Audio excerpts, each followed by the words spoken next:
Hello students, कैसे हैं बेटा आप सब। उम्मीद करते हैं आप स्वस्थ होंगे। देखिए बेटा, कल की वीडियो में हमने आपसे कुछ जो प्रश्न थे बचे हुए वो शेयर कर दिए थे। कल हमारा सिलेबस कंप्लीट हो गया था। आज हम रिवीजन की ओर बढ़ेंगे। तो रिवीजन में हम काव्य खंड को ही लेंगे, क्योंकि कविता ये सबसे पहले करवाई गई थी। समझ रहे हैं कि शायद कुछ वो जैसे जैसे वक्त गुजरता है तो थोड़ी सी फीकी हो जाती है, धूमिल हो जाती है, तो उनको तरोताज़ा करते हुए उनको ही रिवाइज करेंगे। तो हमारी जो पहली कविता थी वो थी सूरदास की पद। देखिए बेटा, मैंने पहले ही बताया था सूरदास जी भगवान श्री कृष्ण के अनन्य भक्त रहे हैं। भाषा उनकी ब्रज रही है। उनके तमाम काव्य में कृष्ण भक्ति के दर्शन होते हैं।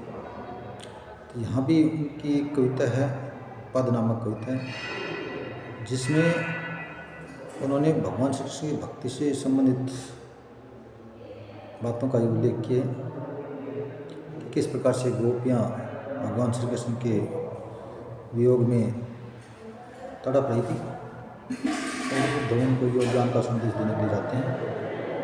तो किस प्रकार से उद्धव से वो बातें करते हैं। उद्धव गोपियों को निर्गुण ब्रह्म के ज्ञान के बारे में बातें करते हैं, जबकि गोपियाँ भगवान श्री कृष्ण के सगुण रूप की उपासना करती हैं। उद्धव को अपनी निर्गुण भक्ति का जो ज्ञान संदेश लेकर आए थे उसको वापस ले जाने के लिए बोलती है और उसको बताती है कि इस प्रकार के योग ज्ञान के संदेश की आवश्यकता किस प्रकार के लोगों को है। वो तो यहाँ तक भी कहती है कि उद्धव तुम बड़े दुर्भाग्यशाली हो जो भगवान श्री कृष्ण के पास रहकर भी उनके प्रेम के जाल में नहीं फंसे। और अपने आप को बताती है कि हमारी हालत तो गुड़ से रेत चिट्टे के समान है, जो अंत तक गुड़ के लालच में अपने प्राण त्याग देती है। तो देखिए किस प्रकार से गोपियाँ उद्धव को कहती है, उद्धव तुम हो अति बड़े भागी। ये उद्धव तुम बड़े ही बड़ भाग्य होता बड़े भागों वाला। लेकिन यहाँ पर व्यंग्यात्मक रूप से कहा गया है, व्यंग्य किया गया है कि उद्धव तुम बड़े भाग्यशाली अर्थात दुर्भाग्यशाली। अपरस रहत स्नेहता का ना ही मना प्रागी। अपरस रहत, आप दूर रहते हो स्नेहता से, प्रेम के धागे से, बंधन से। ना ही मन अनुरागी, ना ही नहीं है मन में अनुरागी प्रेम। तुम्हारे मन में तो भगवान श्री कृष्ण के प्रति प्रेम ही नहीं है। पुरानी पात रहत चल भीतर तारस देंदा की। कहते जिस प्रकार से कमल का पत्ता जल के अंदर रहता है लेकिन पानी की एक बूंद भी उस पर दाग धब्बा नहीं छोड़ पाती। जो जल माँ तेल की गागरी बूंद में ताको लागी। जिस प्रकार से तेल की मटकी जल के अंदर रहती है लेकिन उसके ऊपर पानी की एक बूंद भी नहीं ठहरती। इन दो उदाहरणों के माध्यम से गोपियाँ कहती हैं कि तुम्हारे पर तो भगवान श्री कृष्ण के प्रेम का कोई प्रभाव नहीं पड़ा। प्रीति नदी पावन गोर दर्शन रूप लागी। प्रीति नदी प्रेम रूपी नदी रूपक अलंकार है। प्रेम रूपी नदी में तुमने पाव ही नहीं डुबोया है। पाव ने बोरी तो डुबोया।